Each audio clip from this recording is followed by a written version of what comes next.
Team USA wins 122-87. So the American men have now reached the semis in all 20 Olympic games they participated in after tying their fourth largest win in Olympic knockout game.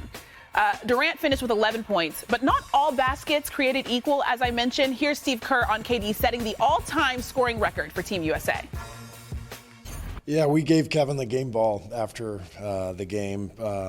It's a pretty incredible accomplishment to become the all-time leading scorer, passing Lisa Leslie. And Kevin loves playing for USA. This was a big night for him, and all of his teammates gave him a huge ovation in the locker room. They have so much respect for him, for the work he puts in, and how much he cares about everybody, and it's fun to see. So Lisa Leslie was hyped for Durant, posting on social media, "Congratulations, KD. I'm honored to have you break my Team USA Olympic record. Our dedication to our country is evident and etched in stone. Now go get another gold medal, my friend.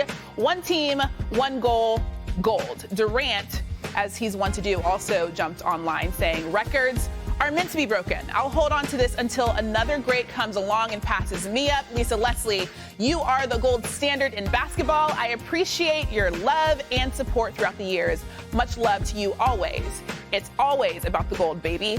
Let's get it, fellas." So how about we head to Paris, because, of course, we know who knows the Team USA better than Brian Windhorst, who's been out there all Olympics. Okay, so, Brian, was this the best that you've seen Team USA play so far in this tournament? It's probably the best they have played. I actually think they have a higher level. They had a bit of a stretch in the second quarter there where they let the lead slip. But they are getting better. I think that's absolutely true. And one of the things that we have seen, I think maybe more the most important thing, this team really has established an identity, which is hard to do in a month's time. But they are very much playing for the collective. They kind of have a one responsibility, or they share the responsibility, they share the pressure, and of course that at the end they want to share the glory. So that is the way they've approached this. And you saw for the fourth consecutive game, they had a fourth different leading scorer. This time it was Devin Booker, and they very well may have a fifth different leading scorer tomorrow night against Serbia.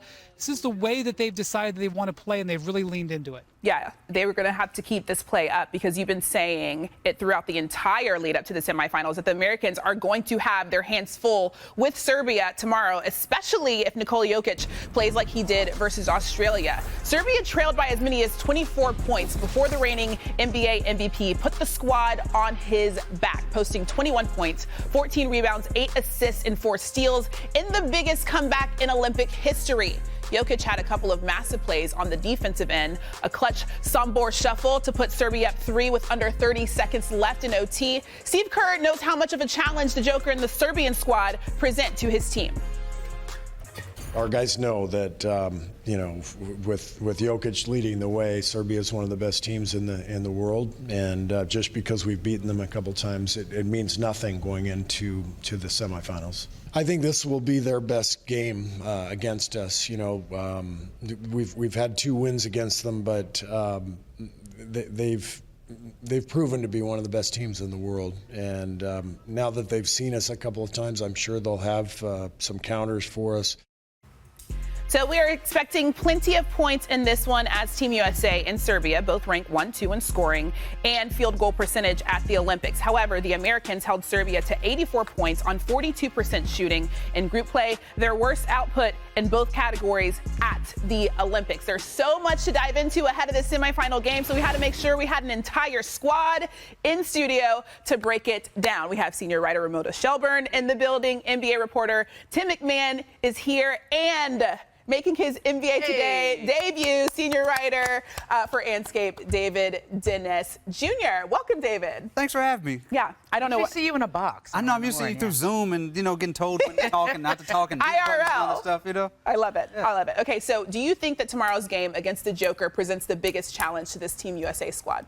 Absolutely. I mean, Serbia, this is their gold medal game. This is the most important game that they have played since 1980, and they have a dominant player that is terrifying for the United States. This is the Avengers versus Thanos right now when you look at what Jokic is, and he is somebody who should put fear in the heart for Team USA, especially when you look at the fact that they've been playing this team pretty much even when he's on the court, and Team USA has dominated when he's been off. But when he's there, he's been right there neck and neck with Team USA. Look, there's no question Joker is the best player in the world, much less the Olympics. But I think Germany is the biggest challenge to Team USA, just because it's about continuity, it's about chemistry. They don't have that top level star, but they do have NBA talent on that roster, and they deserve the respect as the defending World Cup champions. They are the last team to win one of these tournaments. I mean, I think Germany is the biggest threat as well, just because of the success they've had in international competition. But as Brian has been reminding us every time we talk about Serbia, like when Jokic is on the court, they're even with the United States, and I think he just plays the entire game wire to wire. My question is how much he has left. He put out a lot of energy against Australia, bringing them back in that game. You know the U.S. is going to go with a big lineup against him. This is why you need Joel Embiid on this team. He has been underwhelming in these Olympics, but the last couple games, what have we been saying the whole time? He's playing his way into shape. He had his best game in this last game, and this is now against Serbia, against Jokic, the game we always want to see in the NBA, but never quite happens. Embiid against Jokic. This is when they need him, and I think this is the big showdown for him and why he's on this Team USA. Yeah, for sure. It's been certainly fun to watch Jokic put the team on his back and just yell for the ball. Give me the ball. What are you doing? Give me the ball. I am Nikola Jokic. Brian, you've been talking about it a lot. What is it going to take from Jokic for Serbia to pull off a historic upset against Team USA? Yeah, Christine, Steve Kerr is skeptical that the Serbians have not held back some stuff in these two games that they played. He said that, what do they have up their sleeve? Because some of the game plan dynamics of these two games were a little odd. For example, the game in Abu Dhabi, Jokic played the whole first 3 quarters. You don't see that in a friend. The other game was a blowout, so they kind of changed their rotation up a little bit. And, Jokic, as you guys have mentioned, not just against the U.S. Yesterday, in that game against Australia, they were minus 12 when he was on the bench and plus 17 was on the court. So they are expecting to see him out there for a big chunk of time. But I think, Ramona, you bring up a good point. That game going to overtime, Jokic and those guys having to play an extra 5 minutes and also having to play from behind, that was very taxing. Also, up until now, all the games have been 2 days off. This is the first time there's 1 day off. We are in the middle of the summer. It's not exactly mid-season. So there's some advantages for the U.S., but you know that Jokic is going to be a big, difficult, task to overcome. And you know that Serbia will play with confidence because they have gotten a chance to see the U.S. And those games were blowouts, but the U.S. had their 2 best three-point shooting games against Serbia. I don't know if they can replicate that. They made 31 threes in those 2 games combined.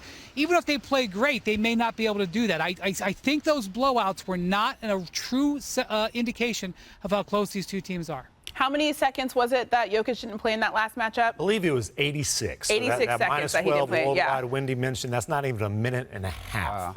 He's man. got to play all 4 Well, you're not games. counting the overtime. There was a little bit more because there was overtime. He was actually 7 minutes. 7 total he didn't minutes. play. But Okay. I don't think there's going to be 7 minutes he doesn't play tomorrow. Yeah, It's also hard to beat a team 3 times in a row. Yeah, right? that makes sense. In a playoff series, the team goes up 2-0. It's hard to win that third one in a row because you know each other. Unless you have 12 All-Stars on your roster and multiple MVPs. And one of them is Kevin Durant. The other is LeBron James. I knew Tim was going to. Yeah, but I mean, the thing about the A little Jokic, these skepticism minutes, here. I'm not worried about this stamina. He's played 40 minutes a game in the playoffs the last 2 years. The guy played a 65-minute game just a few, 5 years ago. Like the guy, I'm not worried about the stamina. I'm with you, Ramona. Play every minute and show him, that you are going to play even with this team for 40 straight minutes. Okay, but what is the stat line that you think that he's going to have if Serbia is going to get an upset for Team USA? You're going to need classic playoff Jokic. You're going to need 30, 15, and 8. Couple blocks, and he shot 60% against the Australia team. You need a high percentage also offensively, and he needs to dominate defensively. You need to have Jokic be the best player on the court by a wide margin. Brian, I want to ask you this just about the lineups because that's obviously been a conversation throughout the entire Olympics. Jason Tatum rode the bench last time against Serbia as Team USA only played 10. Do you think that they'll keep this tight lineup in this matchup? It's possible. You know, Steve Kerr is going to play his 3 centers. He's done that twice now, using the Embiid, Anthony Davis, Bam Adebayo rotation on Jokic. Last night, Jason Tatum was the 11th player in the game. So whatever you want to say, you know, whether you agree with that or not, Jason Tatum right now looks like the 11th player when he doesn't start. He started the 2 games before that. So I do think that they'll go with the big lineup, the jumbo lineup. It has worked. They have been able to keep Jokic from having an explosive performance. That's what they're going to try. But I'm going to say something about Serbia. It kind of is crazy to watch. They don't run the ball through Jokic as much as you expect them to. The Nuggets play through Jokic more than the Serbians do. They are a big believer in their system. Their system, their system, their system. That's how the Serbians play. But down the stretch of the game yesterday against Australia, Jokic was making all the plays, and if it's close again, it's going to be in Jokic's hands one way or another. How do you feel about the tight rotations? I mean, obviously, Embiid will be playing, AD will be playing against Jokic. We also have Bam Adebayo that'll be playing, getting minutes out there. I mean, I think it depends on how close this game is. Like, you know, as Brian said, Jason was the 11th man there. And if this game is close, it might even go to 9 or 10. Yeah. All right. We'll see what happens in that matchup. Still a lot to look forward to.